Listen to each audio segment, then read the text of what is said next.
excites you about Oh. your current job, right? Like what excited you about the current job you have right now? What do I what? What excited you about your current job? So like right now with what you're doing, what excites you about your job?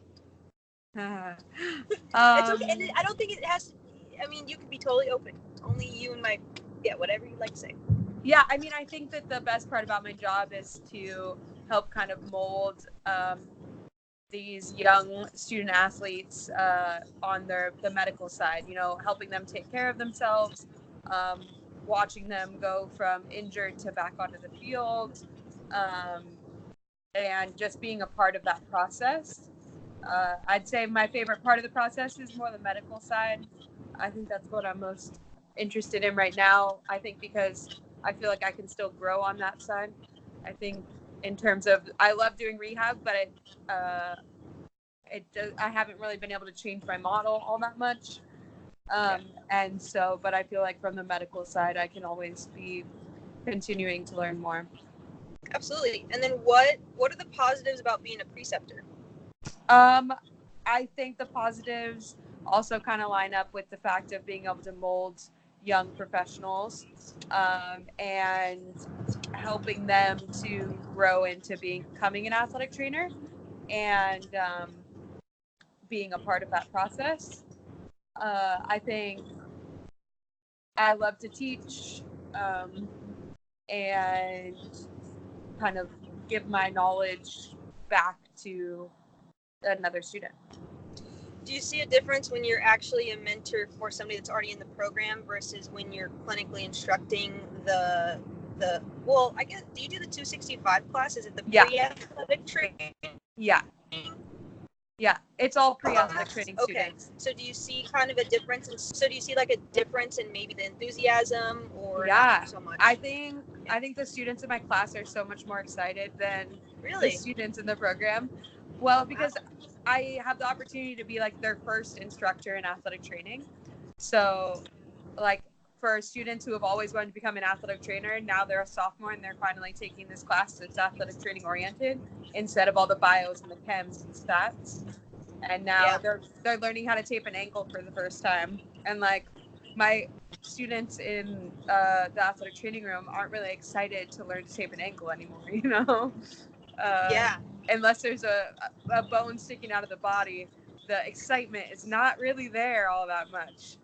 Yeah. Um, That's true. so like the students in my class, like they keep me enthusiastic about what I do, about being excited about how to take a blood pressure, Yeah. and like Kind of like what an it open, yeah. means, Yeah, you like an know. open, they're totally brand new. They're like an open plate kind of, and they're so Yeah, fresh and they're like super just excited about anything.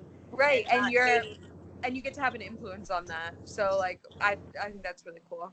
yeah, okay, I love that. And then I guess when you talk about being a preceptor, how, what do you provide? So what's kind of, I guess, what makes you a good preceptor, maybe compared to other people, or how do you approach your students Yeah, differently than others? I think I've molded a lot since I got my doctorate and took like a leadership and professionalism course. Is that what course is this for? Yes, this is my athletic training education, Yeah, okay. educator course.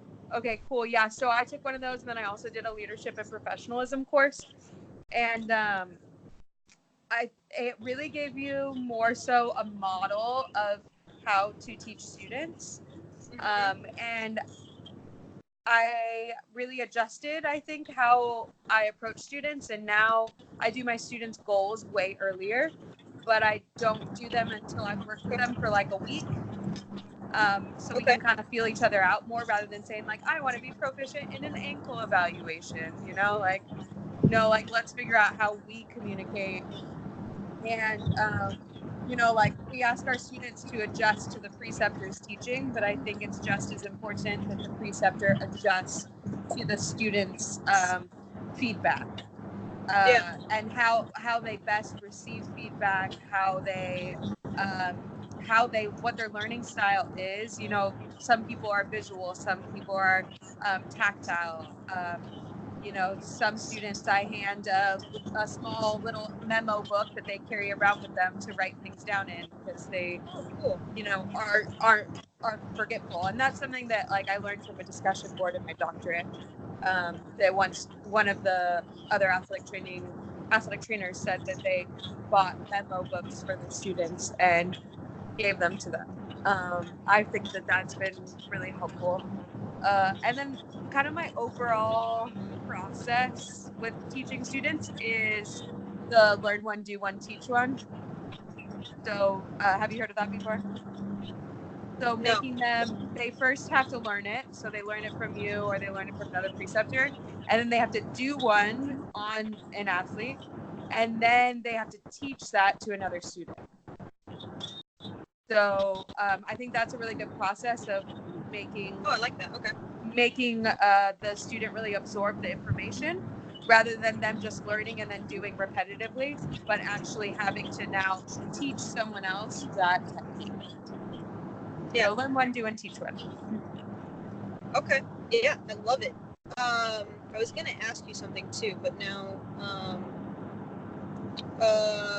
do you have a specific leadership style? I feel like right now I'm only in week 2 of my course, but we're learning. I feel like maybe we're gonna get into leadership styles, and I have no idea if that's what we're gonna do. Do you have? Is that something you learned? Yeah. So there's definitely like actual, like researched leadership styles. Yes. Yeah.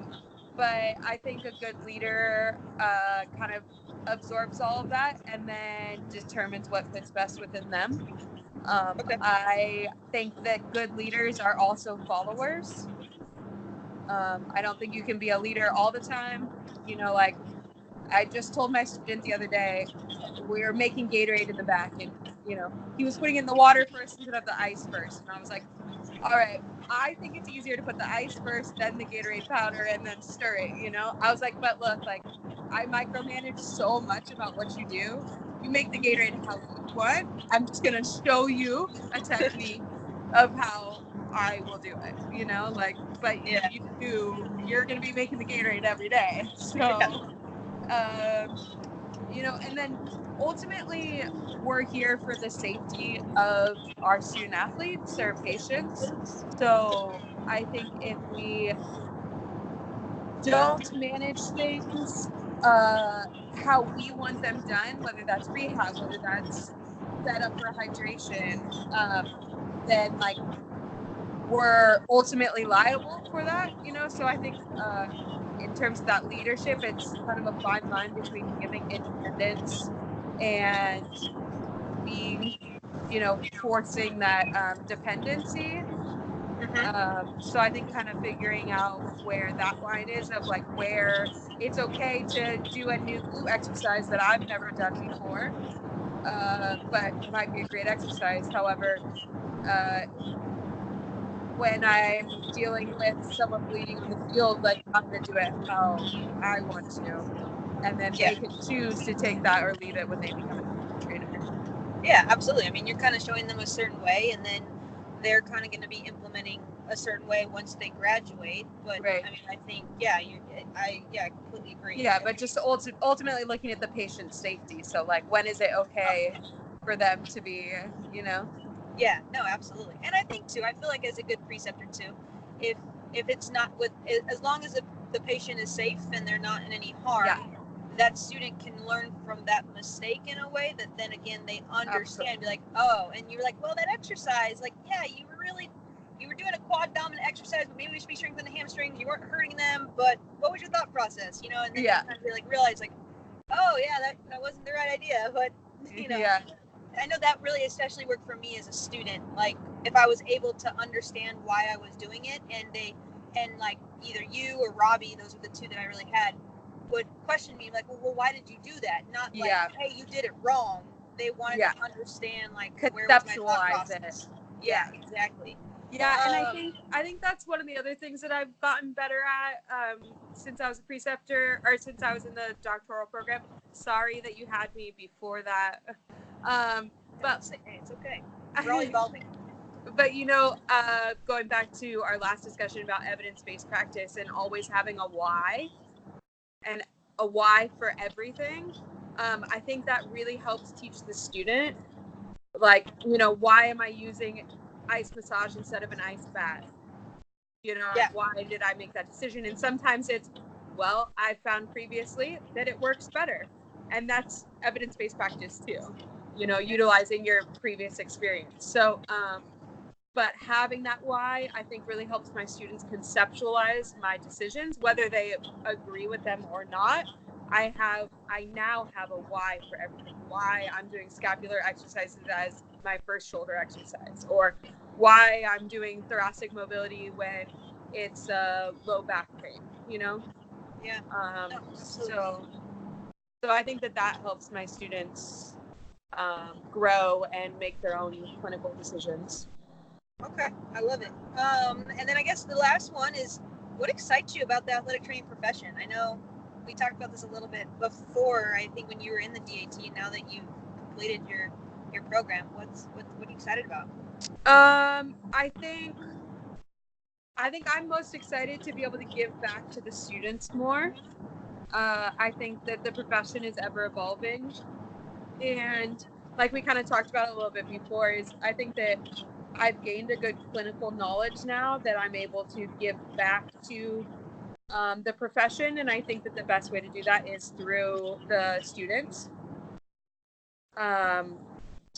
So if I'm able to teach the youth of the profession, then I'm making a difference in the profession. I think the change of actually recognizing ourselves as healthcare providers is big as a profession. That excites me, rather than just being a part of the coaching staff.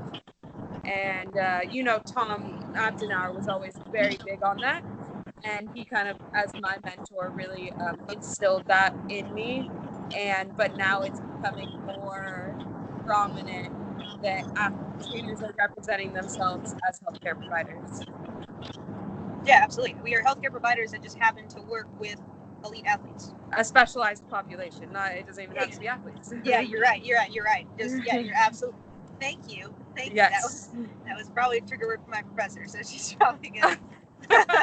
Well, thank you. You summed that up perfectly. But no, absolutely. Okay, awesome. Well, yeah, I really appreciate you taking the time to talk to me. I know you're busy. Anytime, Nicole. You're on the road, but and I really love talking to you too, because you've gone through a similar program, obviously, and I feel like I can really connect to you and really gain really good insight from you and knowledge. Cool. Love that. Yeah, just from now, and especially where you feel like you were before and where you are now, and why it's important to get a DAT, because I feel like a lot of people don't understand it, and they don't understand it on one side, and now you can come full circle and be like, this is how I feel now, and I, vice versa.